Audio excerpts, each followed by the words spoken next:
사도행전 2장 42에서 47절. 사도행전. 그들이 사도의 가르침을 받아 서로 교제하고 떡을 떼며 기도하는 일에 힘썼습니다. 사도들을 통해 많은 기적과 표적이 나타났습니다. 믿는 사람들에게 두려운 사람이 나타났습니다. 또 재산과 수요를 팔아 각 사람의 필요를 따라 나누시며 날마다 마음을 같이하여 성령의 공의를 힘쓰고 집에서 떡을 떼며 기쁨과 순전한 마음으로 음식을 먹고 하나님을 찬미하며 또 온 백성에게 칭송을 하니 주께서 구원받는 사람을 날마다 더하게 하십니다. 아멘. 네. 제가 쉬운 성경을 읽어드릴 테니까 잘 보십시오. 사람들은 사도의 가르침을 받으며 서로 교제하고 빵을 나누어 먹고 기도하는 일에 힘을 썼습니다. 사도들을 통해 많은 기적과 표적이 나타났습니다. 그러자 모든 사람들에게 두려운 마음이 생겼습니다. 믿는 사람들은 다 함께 모여 모든 물건을 공동으로 사용하며 살아갔습니다. 그들은 재산과 모든 소유를 팔아서 필요한 사람들에게 나누어 주었습니다. 그들은 날마다 한 마음으로 성전 뜰에 모였습니다. 그리고 집집마다 돌아가며 함께 모여 기쁘고 순수한 마음으로 식사를 같이 했습니다. 그들은 하나님을 찬양하였으며 모든 사람들에게 칭찬을 받았습니다. 주님께서는 구원받는 사람을 날마다 늘어나게 하셨습니다. 아멘. 이혜진 목사님 지금 말씀 집회를 하면서 교회에 대한 말씀을 특별하게 부탁을 했어요. 제가 바라보는 교회는 우리가 지금 다니고 있는 교회이기 전에 여러분 한 사람 한 사람이 주님의 몸된 교회이기 때문입니다. 그러니 여러분 한 사람 한 사람이 주의 몸된 교회의 정체성, 주의 몸된 교회로 기용되고 회복되어지면 교회는 자연스럽게 하나님이 세우신 생명 공동체가 되어져서 역동적인 하나님의 교회로 세워져 가게 되어져요. 본문 말씀에 보면 이런 말이 나옵니다. 사람들은 사도의 가르침을 받으며 서로 교제하고 빵을 나누어 먹고 기도하는 일에 힘을 썼습니다. 여러분 힘써야 될 일들이 있어요. 교회에 힘써야 될 일이 있는데 그건 뭐냐면 가르침 받는 거예요. 가르침을 받는 것이 정말 여러분 정말 힘써야 됩니다. 가르침을 만들어주고 가르치려고 하는데 여러분 여기에 사모하며 또 그 말씀 안에서 배우고 또 다듬어지고 또 하나님의 사람으로 세워지는 이 과정은 너무 중요해요. 왜냐하면 교회의 영적 사명을 감당하기 위해서는 먼저 우리 안에 하나님의 말씀이 가득 채워지는 게 중요하거든요. 말씀 채워져서 사역 감당하는 거하고 말씀에 채워지지 않는 채 감당하는 건 이건 비교 불가의 에너지들 그리고 결실들을 다르게 만들어내기 때문에 그래요. 그래서 이번에도 아마 제가 임 목사님께 제가 특별하게 이 사람 전화 안 하면 뭐 안 나올 사람이다 하는 사람은 제가 한 14명 정도, 14가정 정도를 전화를 하고 나머지 임 목사님한테 전화 다 돌려서 남아있는 자들에게 허락하시는 그 하나님의 은혜에 귀한 시간들을 누려라 그렇게 했던 거예요.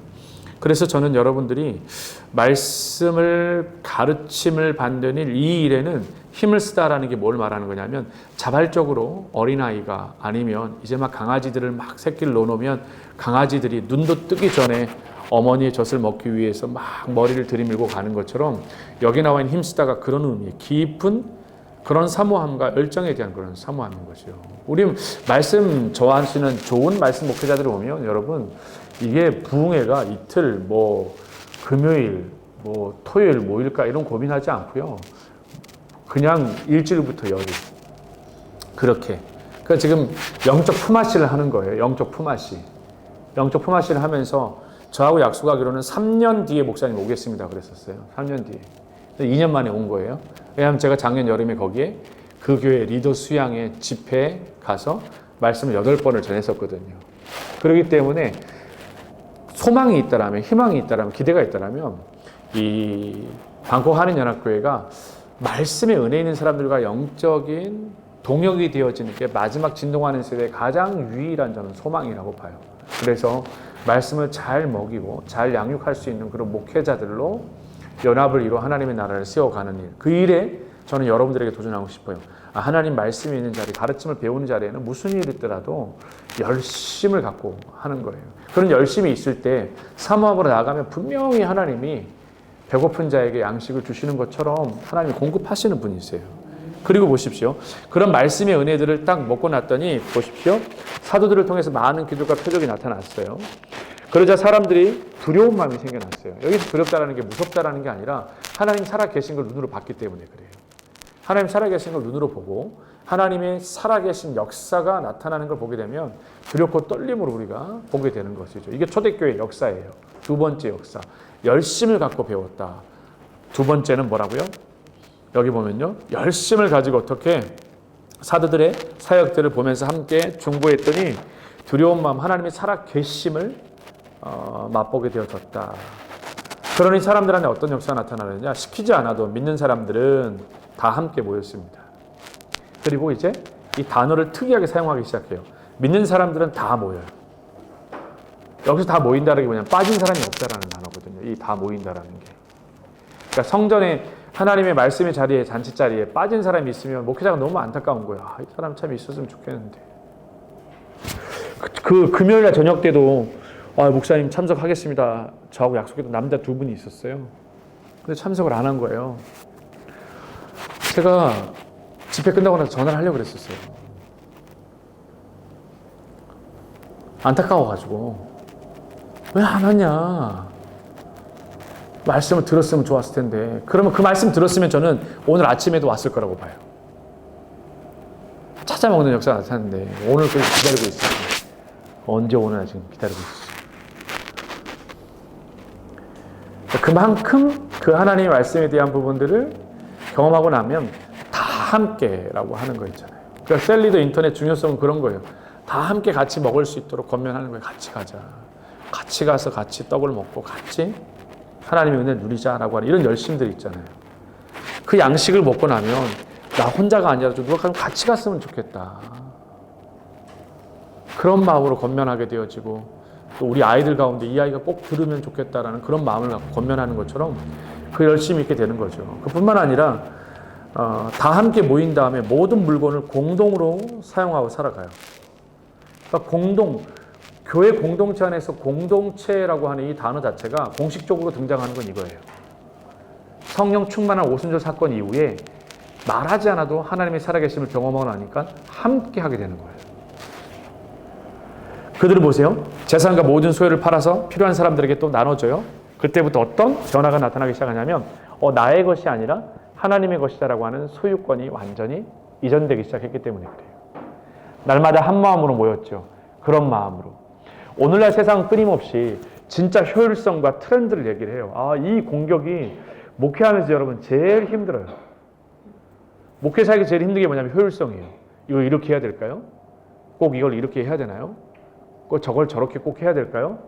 그럼 줄이면 안 될까요? 여러분 이 효율성이 정말 얼마나 무서운 시대인지 몰라요.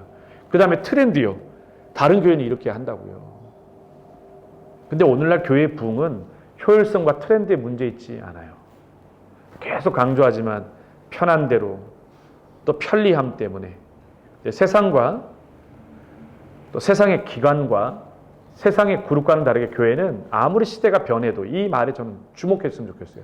아무리 시대가 변해도 결코 줄어들거나 약해져서는 안 될 영적 본질이 있잖아요. 아무리 트렌드 시대라고 말하고 아무리 효율성의 시대라 그래도 절대 줄어들면 안 되는 게 예배예요. 예배가 줄어들고 있는 거예요. 이건 이미 아까 그래서 제가 강력한 오늘 좀 일찍 끝나서 내가 끝나고 나서 이혜진 목사님한테 왜 이렇게 일찍 끝났냐 강사님을 제가 왜 이렇게 일찍 끝났냐 원래 한 줄기가 더 있지 않았었냐 나하고 얘기할 때 그게 뭐냐면 전도에 대해서 좀 네? 그러니까 실질적으로 음부의 권세를 공격하는 실질적인 게 뭐냐면 전도잖아요. 그래서 이제 3부 예배 때 하실 수도 있어요. 그렇게. 근데 그 얘기 가운데 제가 그 숫자 얘기 제가 얘기를 한 거거든요. 목사님한테요. 숫자에 대해서 좀 이상한 세상이 되어가고 있다. 점점 진짜. 근데 저는 우리 교회가 숫자에 승리하기를 바라요. 저는요. 정말로. 전 진심이 그래요. 예배 숫자에도 승리하기를 바라고 기도의 숫자에도 이게 영적 생활의 영적 숫자에서는 무슨 일이 있더라도 정말 저는 승리하길 바라요. 여기도 똑같이 나오잖아요. 저도 이 경건의 말씀을 이걸로 정했던 이유가 거기 보면은 주님께서 구원받는 사람이 날마다 주님께서 구원받는 날마다 사람을 늘어나게 하시는 거잖아요. 그러니 그런 기쁨과 그런 은혜를 누리기 위해서는 우리 안에 교회 안에 편리함과 트렌드 이 부분에 절대 무너지면 안 된다.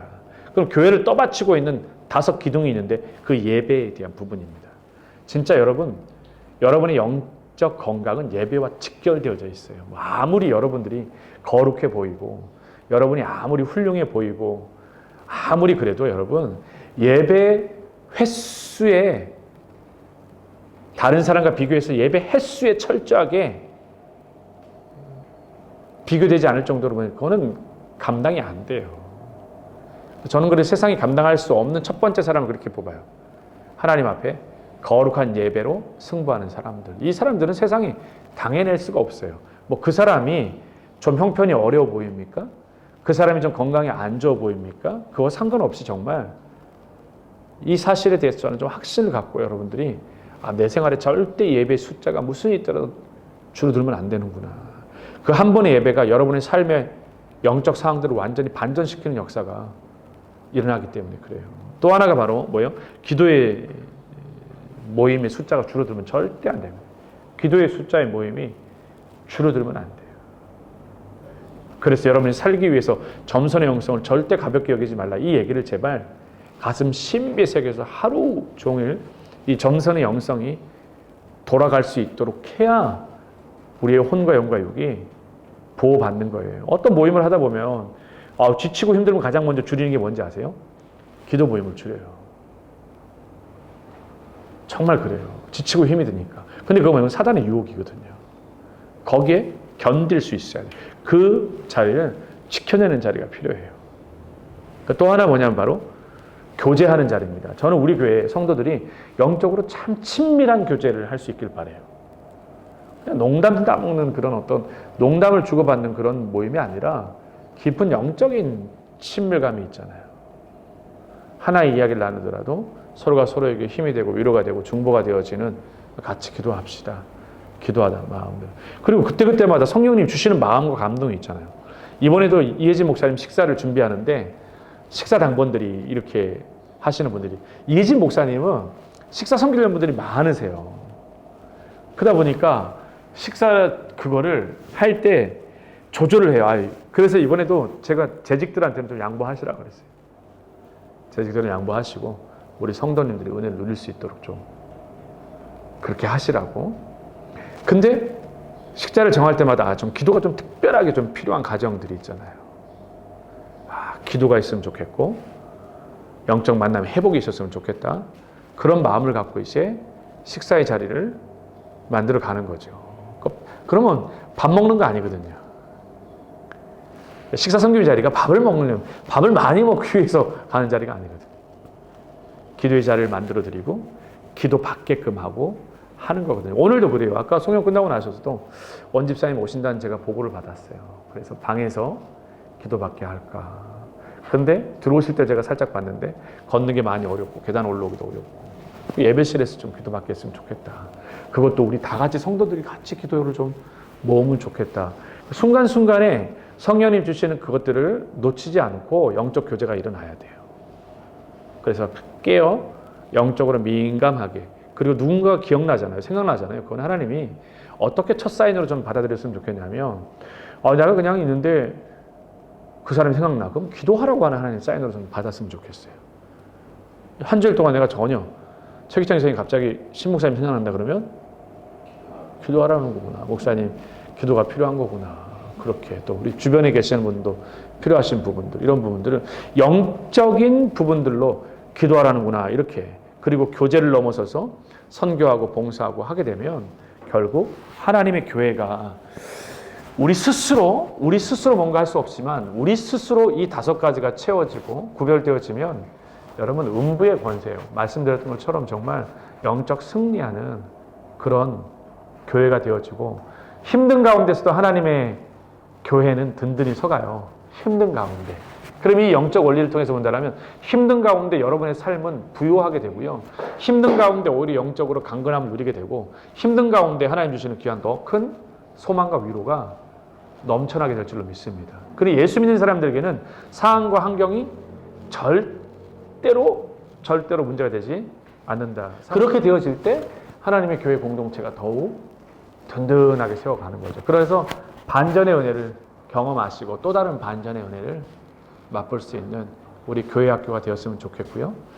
또 이제 오늘도 여러분 사모하는 마음을 갖고 지금 이제 이거 2부 예배 어떻게 2부 예배 진짜 다 같이 그냥 연합 예배처럼 올라가서 또 하면 어떨까 하는 마음이 있죠. 근데 교회 학교 봉사자들은 온라인으로 들으시고 3부에 또 주시는 은혜들을 깊이 담아낼 수 있기를 그렇게 바라요. 그래서 오늘도 우리가 기도할 때 참 우리 한 목회자가 한 교회만큼이나 중요하다는 말 여러분 기억하시길 바라요. 그래서 우리 교회 학교에 또 말씀 전하는 분 한 분이 얼마나 중요한지 기도하고 오늘도 각 교회 학교 부서마다 다윗 사무엘 이사 교세 YC 대학 청년부 이르기까지 장년 예배 이르기까지 하나님이 정말 은혜를 더해 주시는 귀한 예배가 될 수 있도록 기도해 주시고요.